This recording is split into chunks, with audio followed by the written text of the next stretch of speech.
Welcome to the Elizabeth Cunningham Show, Courageously Expanding Love, with me, Elizabeth Cunningham. Has the way that love has arisen in you seemed out of place or even taboo? My mission is to expand the conversation of love in the world. Is it possible to have deep, loving, healthy relationships? Have you ever been curious about having more than one relationship or partner at a time? Get ready to transform in love, be courageous, and set yourself free. In this show, we talk about relationships, sex, love, and the ways we wish we could be, but never thought were possible. All right, welcome to the Elizabeth Cunningham Show, Courageously Expanding in Love. And today we are talking about mononormativity and non-monogamy in art and pop culture. I am so excited. This is like the name of a college course that I would have taken. That's how I'm like, oh, I am so here for it. But before we introduce our absolutely fabulous guest today, a reminder that the Elizabeth Cunningham Show is live every Tuesday at 3 p.m. on the Transformation Network Facebook page and is then aired on YouTube and pretty much any platform that you can listen to for podcasts every Thursday. All links for that are in the show notes. So on today's episode, we will be talking with Krista Varela Posell about mononormativity and non-monogamy in art and pop culture.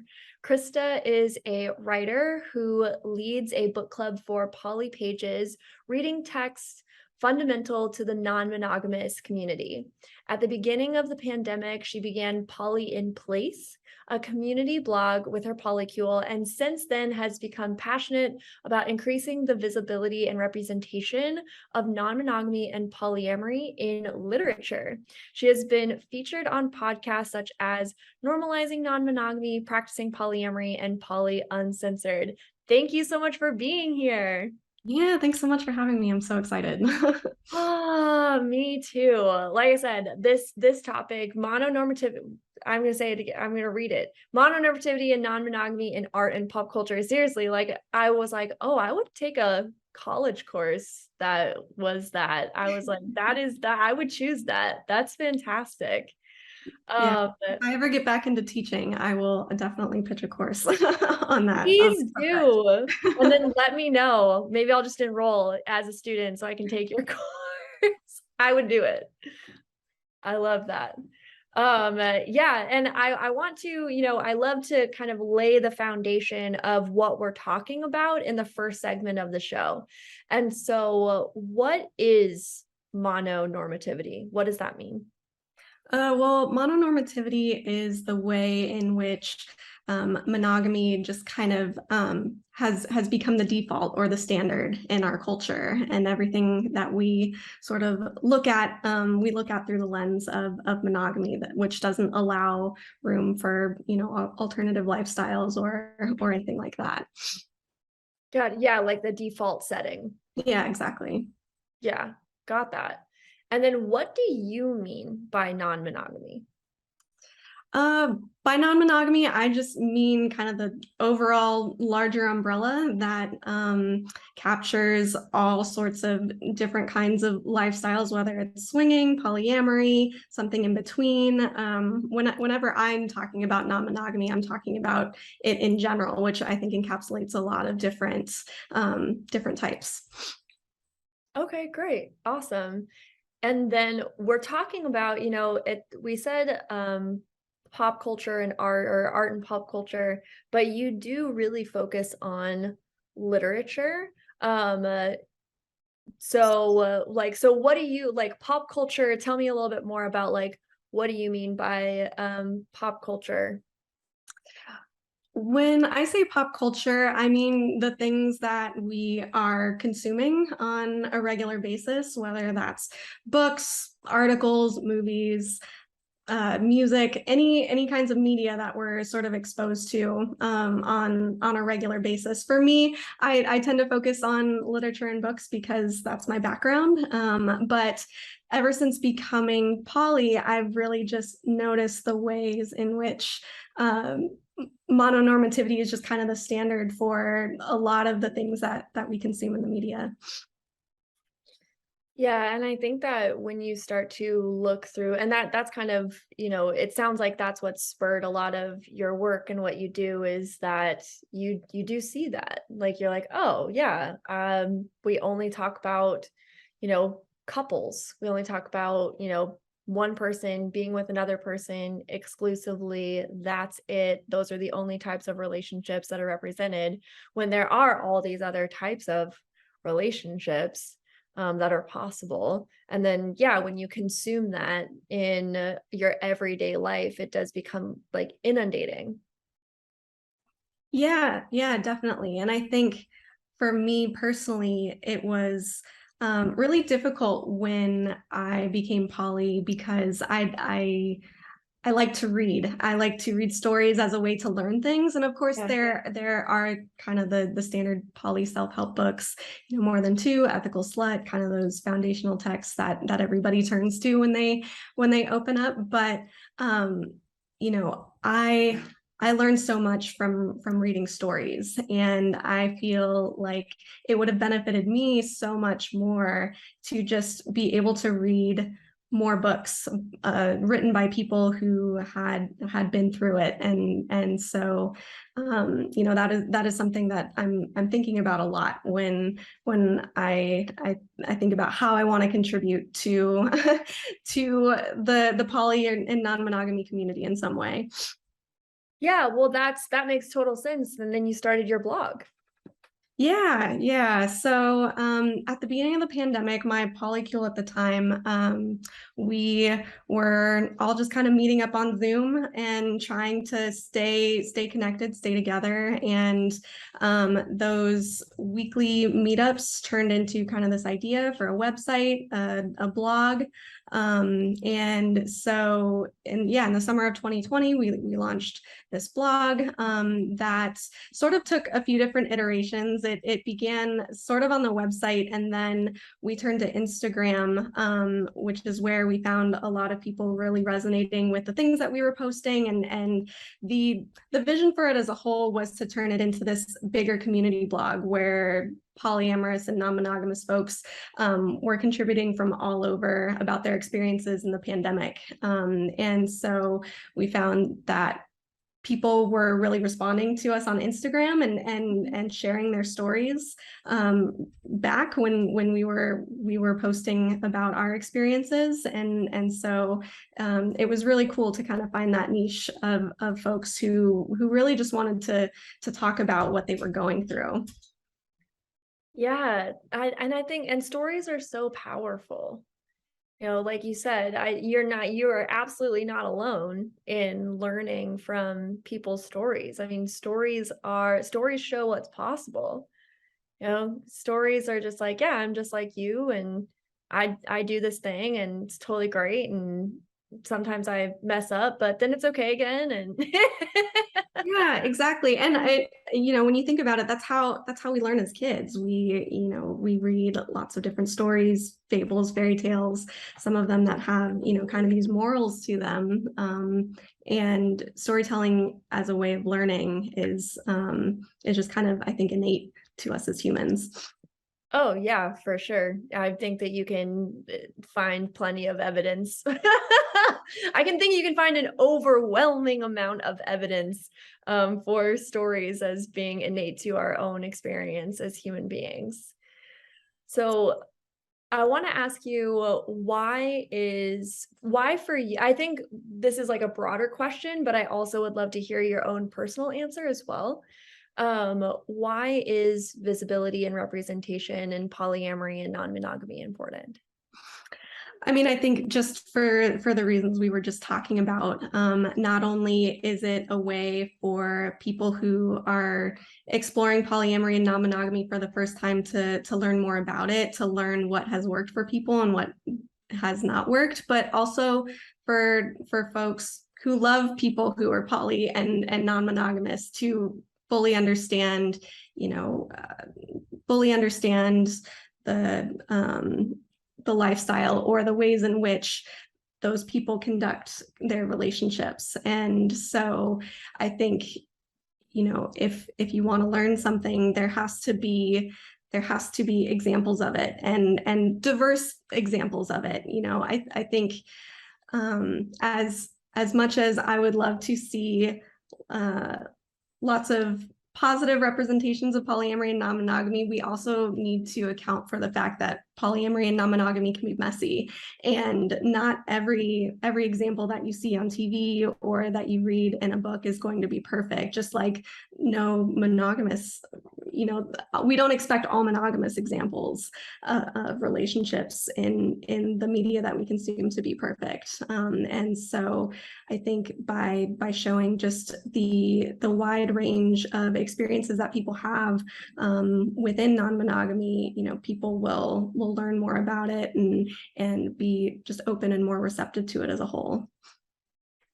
Yeah, I could not agree more. I think that for my own self, when I first heard other people share their stories of being polyamorous was when I already felt like really good about myself and my relationship style and how I was being and like all of that stuff. Like I was good with it.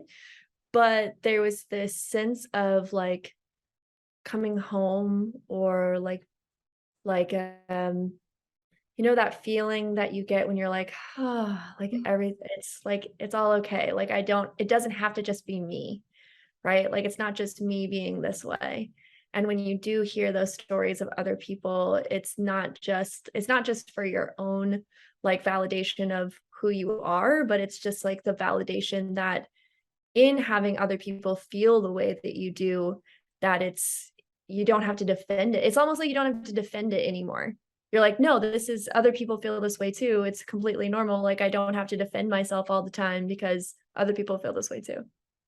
Yeah, exactly. And one of my favorite parts about going out on dates with new folks, whether those are group dates with my husband or just by myself, is hearing people's stories. Like I love asking, how did you get into polyamory or non-monogamy? That's one of my favorite questions because every answer is different and unique. And I love learning how everybody comes into it.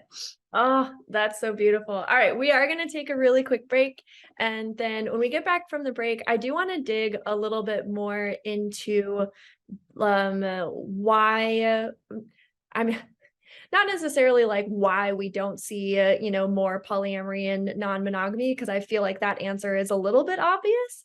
But also like, why is that? And what are the impacts of that? What are the impacts of us not seeing that representation? So we just talked about why it's important. And I would love to talk about like the impacts of like that not being the case necessarily. So that's what we're going to talk about when we get back from break. And we'll see y'all in a second.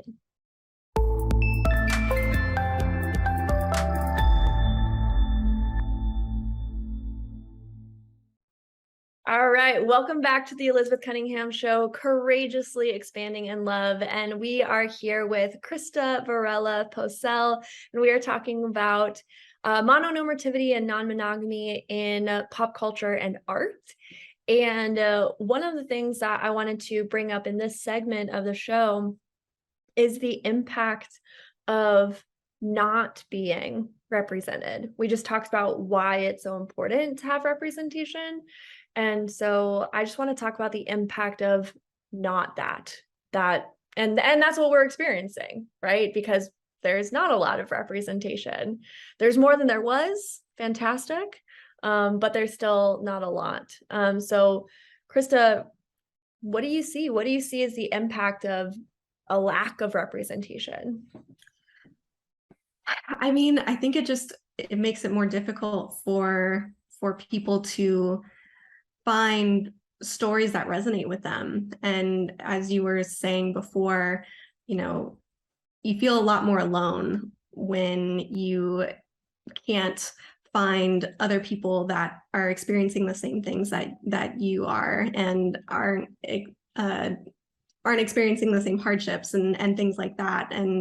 And so, I know for me, it has been just really eye-opening to realize how few examples there are out there. I was working in a bookstore a few years ago, and I came across, it's a memoir called Vanishing Twins by Leah Dietrich. And that was kind of the first time that I had seen a book about non-monogamy like on a bookshelf.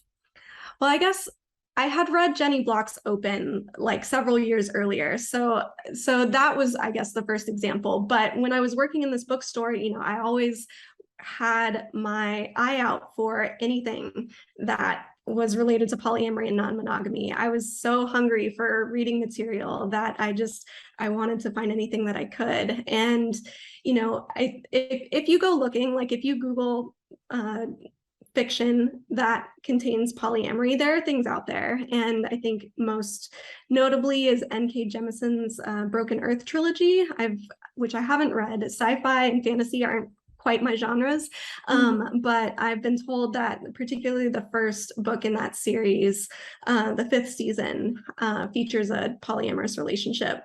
No way. Yeah, and I've also heard that Becky Chambers' Wayfarer series also heavily includes polyamory. Yeah, I've heard that as well. I haven't read that, but somebody told me that. Somebody was like, "Oh, I'm really surprised you haven't read it." And I was like, "Why?" And they were like, "Oh yeah, there's like polyamory in it." And oh, okay, I didn't know that.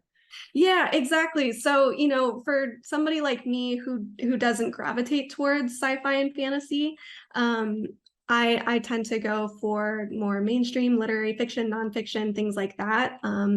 So it's really challenging when I'm trying to come up with books to recommend to people, because things like the Broken Earth trilogy or the Wayfarer series, those are only going to resonate with a few select people.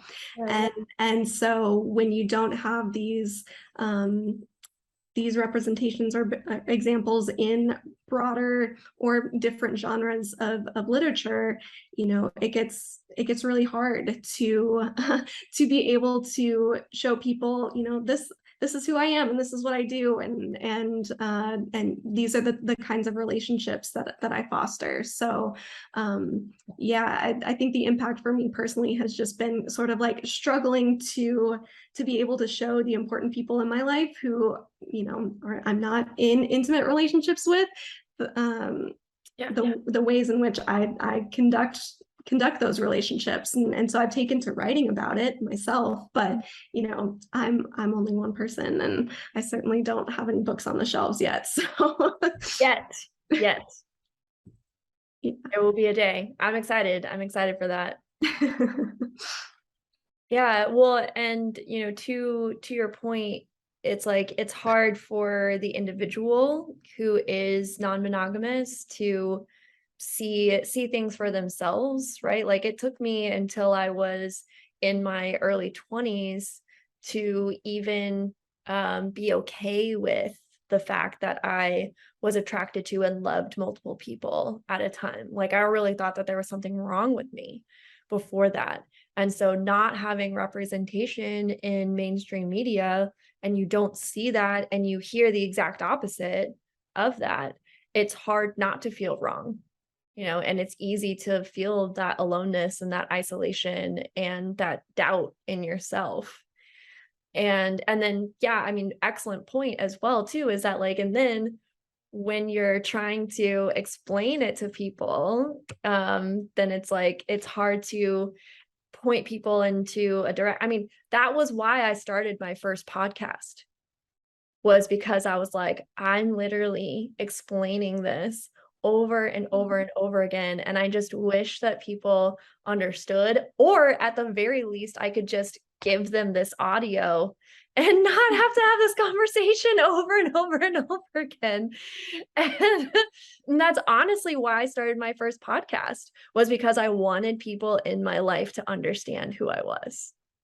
Yeah, totally. And I think this overlaps a lot with what I've experienced as a queer person too. It gets exhausting to have to explain yourself over and over and over again. And even though I've been in a hetero presenting relationship for half of my life now, I've been queer that whole time, but it's it's hard for people to understand. You know, when I came out publicly a few years ago, my mom was a little bit confused by it and thought that meant that I was like leaving my husband for a woman. And so it just, when you're poly and queer, there's kind of this sort of double whammy explanation that you have to give over and over and over again. And so I feel like if there are more representations of non-monogamy out there, then it won't feel like such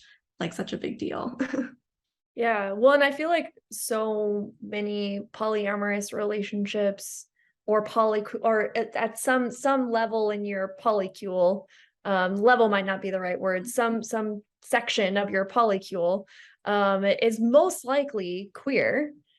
And so there's a lot of overlap there. And so there is kind of like this multi-layered, thing to explain. And when something is multi-layered like that, then there's a lot of different ways in which people can misunderstand or misconstrue or, make up their own decisions about things based off of our mononormative culture rather than inquire more or do the work to understand. And it kind of it just loops back into itself, right? It just feeds right back into, well, then we don't have a lot of resources for people who are trying to understand. And so it really does feed back into that loop, that impact of not having resources. Although, and maybe I'm living in a bubble now since I've been working in this field for like years. I'm like, I feel like there's so much more resources now. And then and then I kind of go outside of the bubble and I'm like, oh wait, very, very few people still understand. Okay. There's still work to do. Okay, I got it. Yeah, absolutely. And I think because I've been sort of tangentially in the poly content creator space for a couple of years now, it seems clear and obvious to me, but then sometimes, when I meet people who are new to polyamory and non-monogamy, they don't know the same books that I do that just seem kind of obvious or second nature to recommend to people. So it's always important for me to kind of keep that in mind, that even for people within our community, those resources aren't always apparent. Yeah, and I have conversations with people on a regular basis where they're like, I just don't even know where to look. And then I like point them in all of these directions where I'm like, oh man, I feel like I say those things like over and over again. Like I feel like, oh my God. I mean, Jessica Fern's book, Polysecure, I feel like I talk about that like almost every single day. I'm like, have you read Polysecure by Jessica Fern? Yeah, that one's always at the top of my list and recommending to people. And honestly, I think that even people in monogamous relationships could benefit by reading it, because there's just so much there in terms of building safe and secure relationships, whether or not they're open, that everybody can learn from. Oh yeah. I completely agree with you. I've absolutely recommended it to monogamous people. I'm like, okay, don't get thrown off by the name, but like you definitely need to read Polysecure by Jessica Fern. Yeah, because it's just, and and I feel like I've talked about this before too, is that in learning about like non-monogamous and polyamorous relationships, is that you learn so much about the nuance of relationships and like how people can be and what's possible and things that come up for people when they're challenged in relationships, that a lot of non-monogamous resources are great for everyone just because of how in-depth they go with like what gets brought up and what's possible in relationships. So yeah, well, we are gonna go on another break, and we're kind of turning this corner into like what is like, I want to hear your recommendations. I want to hear, like, let's create a world. Let's create a world where we do have representation, right? Let's have that conversation. Sounds great. Right. Perfect. All right, we'll do that when we get back from break.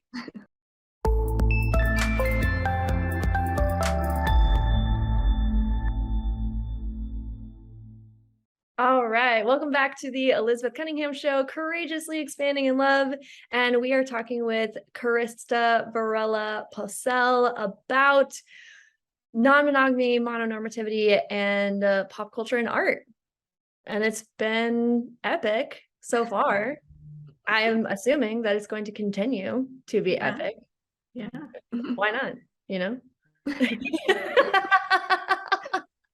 So, Krista, are you ready to solve all of the representation problems in polyamory in the next 15 minutes? Yeah, let's do it. Okay, fantastic. Okay, but in all seriousness, I do want to talk about, you know, what is possible here in having representation. I have my own experiences and like hang-ups about the representation of like non-monogamy in mainstream culture. And I'm sure that you have similar opinions. So I do want to talk about I guess this is where I want to go. What do you see happening now in the representation that is here? And what's missing? Like, what would level up the representation? Well, I think what I tend to see a lot of, particularly on like television and even in movies to some extent, is when polyamory or non-monogamy is presented, it is in the most palatable way possible, usually in the form of a triad where there's one man at the center of it, and he's got, you know, his two women. But you know, there are so many different kinds of relationship structures, so many different types of polycules that exist out there. So, you know, it's really, it's hard not to roll my eyes whenever I see like, oh, there's just another triad, you know. Right. And there was this film that came out, I think it was last year, on HBO, called There's No I in Threesome. I don't know if I haven't seen that. I hadn't even heard of that. That's so interesting. Yeah, so it's on HBO, I think, still. And it's a documentary that follows this couple as they open up, and they are living separately for a while, and the woman falls in love with somebody else, which is sort of like becomes a source of contention, because they originally opened up because he wanted to explore his bi side, and so there's sort of this twist at the end that I won't give away, but it was sort of this interesting example when my husband and I watched it of like how to not open up in the best way. Like these are all examples of like what not to do. Yeah. So it's hard when I see those types of things out there, because yes, I want there to be representations of people who are making mistakes and showing that, you know, polyamory doesn't have to be perfect. It can be messy, but at the same time, it's hard when there are those examples out there that I think reinforce a lot of people's negative stereotypes about what non-monogamy looks like. That, you know, I would love to see just more examples of people in polyamorous or non-monogamous relationships where that isn't the focus, or that isn't like their main personality trait or thing about them that you know. You know, I think what would be most exciting to me is when we see a poly character on TV that is just allowed to exist, and their polyamory isn't made the butt of a joke or doesn't become this major plot point for the show itself. Right, exactly. Like, yeah, that's not the centering thing about them. The other example that that I've seen most recently is, have you seen the show How to Build a Sex Room? Yes. Okay. I have some interesting opinions about that show. I think it's a good show for everyone who's listening. I do think it's a good show. It definitely warrants, a watch for sure. And I love Melanie Rose, the woman who's like the designer of the sex rooms. I think that she's just absolutely delightful. As a human being, I'm like, I want to meet her and know her. Like, she's so cool. But they did have a polycule. They had a family of 7 polycule, and which I was excited about because it wasn't a triad. So I was like, yes, score, not a triad. So excited about that. But I was also, and maybe I'm just sensitive because it's like, as someone who's polyamorous, I want polyamory to be like represented really well and like not be misconstrued and all of that stuff. So I'll recognize my own bias in this. But there was a part of me that was like not crazy about how it was represented because it was more in the context of like, there's just this group of people that all have a bunch of kinks together and get together, and have these kinks. They did have some conversations about how they feel about each other, and that was really good. And of course, you can't like explain the full dynamic of a polycule in like a 20-minute segment, of a show. But yeah, that's the most recent one that I had seen about it. Seen as far as like representation of like polyamory in media.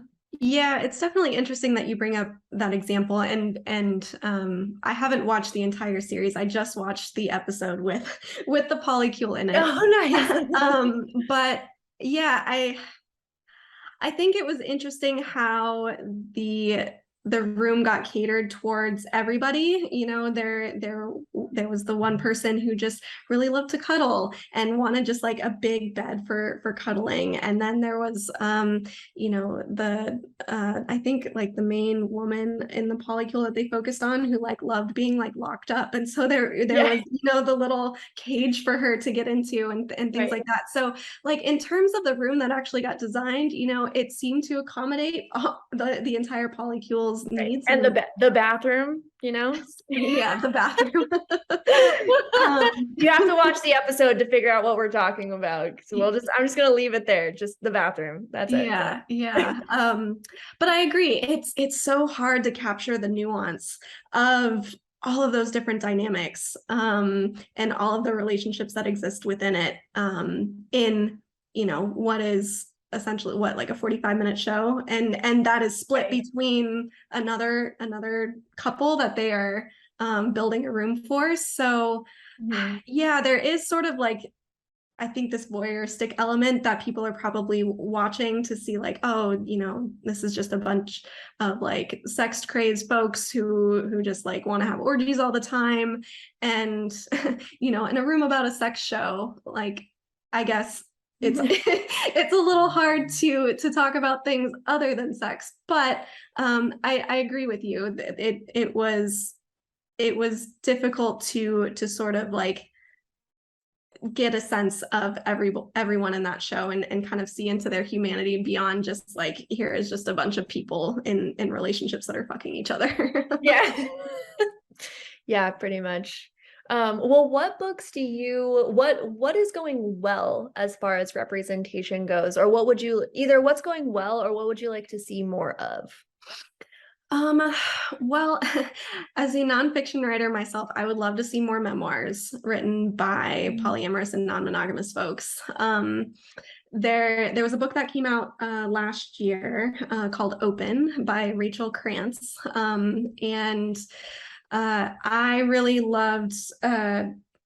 It was a memoir that combined journalism and interviews and just kind of her own personal journal writings of her experience going into polyamory and her first non-monogamous relationship with somebody who turned out to be rather abusive. But this is one of the first books I've seen that has been published by like a major imprint that is explicitly about polyamory and non-monogamy. And so I would just, personally, I would love to see more memoirs by people being published on the subject, but also, as I was saying before, like I would love for there just to be examples of polyamory in books or in TV shows where there are poly people that just exist and that is not their main personality trait. The central focus or tension of that character isn't about their polyamory, but it's just, that's one facet about them. Yeah, it's just like a part of who they are. Yeah. Yeah. And I would love a rom-com that couldn't be solved by using polyamory. So one of my favorite movies when I was like in my late teens, early 20s was Serendipity with John Cusack and Kate Beckinsale. Yeah, I love that. Yes. Okay. Yes. Yes. So I had watched it, I don't know, a dozen times when I was younger, and then hadn't watched it for a very long time. And so watched it last year with a couple of my partners, one who hadn't seen it before, and watching it again now that I'm poly. For those of you who haven't seen it, John Cusack and Kate Beckinsale have this meet cute at the beginning of the movie where they are trying to buy the same pair of gloves for their respective partners for Christmas. And then they go out and get coffee. And of course there's chemistry there, but they can't get together because they're with other people. And so, polyamory would solve the plot of that movie in the first 15 minutes, but of course, that's not interesting. So I would love for there to be a rom-com that exists where polyamory doesn't just make everything magically better, or I guess where polyamory isn't the obvious solution to the central conflict. Yeah, absolutely. I'm like imagining a movie where it's like they're already polyamorous, like one person from one polycule meets another person from another polycule, and then like part of the romantic comedy is like each polycule like trying to make their relationship better or something like that. I can see a lot of like humor in that. You got to have like all the some people who are like some of the partners who are just like the stylists or something like that, and some of the people who are like the planners, and then like some of the people who they're like trying to get the other one together or something like that. I'm just making this up. And if anybody's gonna steal this idea, will you please give me $1 million when it goes viral? Who can we get to produce this? That's what I want to know. What are we gonna do about this? All right. We're going to take one last break before we wrap up the show. And everybody, I would love to, if anybody wants to like write in to the show, you can write into love@elizabethanncunningham.com. You can give your resources. You can also, I would also love to hear your polyamorous rom-com ideas. Let's do it. All right.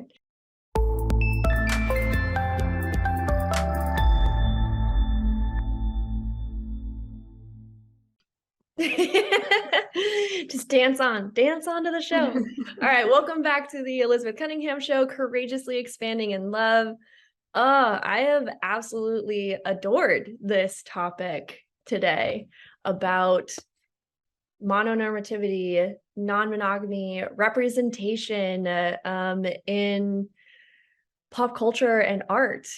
This is, and like I think I say this every single episode. I'm like, oh my God, we could just literally talk about this for hours and hours and hours, just like scratching the surface. I really hope, one of the things that I hope that people get just out of watching my show in general is that you get to see something for yourself where you're like, I want to explore that more. That sounds really fun for me, or that sounds really important to me, and that you go and like explore it even more. So that's what I hope. But I would love to know your recommendations. This is the question I've been waiting for. The question on everyone's mind, Krista. What are your recommendations for books that feature polyamory and non-monogamy? Yeah, so the two that I mentioned already, Vanishing Twins by Leah Dietrich and Open by Rachel Krantz, are two that I've really enjoyed in the last few years on the subject. They're both memoirs. Vanishing Twins is a little bit more lyrical, and weaves some interesting things about like ballet and art in with the experience of the writers foray into non-monogamy. But and as I said, Open with Rachel Krantz, it's a little bit more of a like journalistic approach into her first non-monogamous relationship.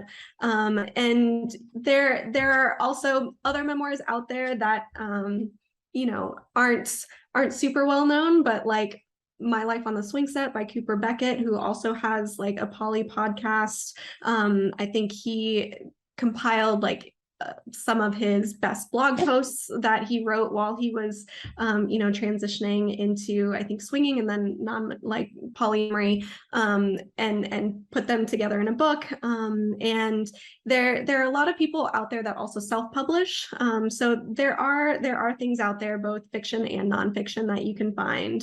As I mentioned before, sci-fi fan N.K. Jemisin's Broken Earth trilogy, highly recommend. Even though I haven't read it myself, she as a writer is just fabulous. As far as other forms of media go, I've recently come to hear that What We Do in the Shadows and Our Flag Means Death both have some really interesting representations of non-monogamy. I'm just adding all of these things to the list of shows that I will never have time to watch. but yeah, those might get bumped up to the top of my list now knowing that. But yeah, there's also a movie that came out for last year's Sundance Festival called Ma Belle, My Beauty. And that one I haven't watched yet, but it features it at its core, I think a polyamorous triad, but not a traditional triad from what I understand. So you can find non-monogamy in certain pockets of pop culture for sure. You just have to do a little bit of digging. Yeah, well, I think that, and that's, we talk about like mononormativity and just like wanting to normalize non-monogamy like that. And we haven't said that explicit phrase like normalizing non-monogamy, but that's really what we're talking about. And I think that that's so perfect that like you can find non-monogamy in any pocket, because people who are non-monogamous are everywhere.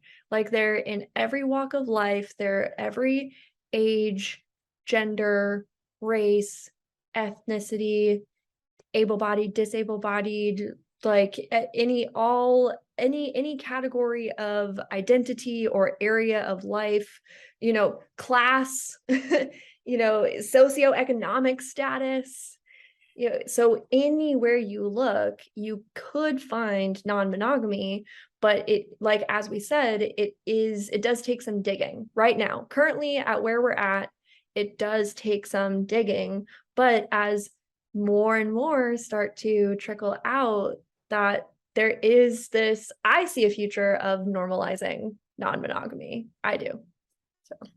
Yeah, I'm definitely an optimist. I feel like things are trending in that direction.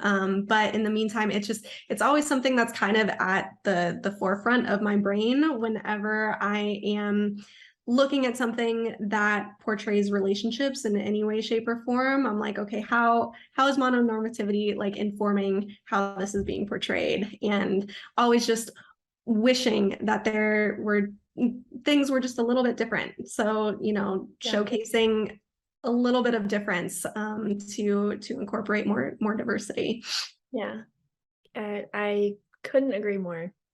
Yeah. All right, we're going to transition to the last couple of questions that I end with on the show. So what does love mean to you? Oh, wow. That's a big question.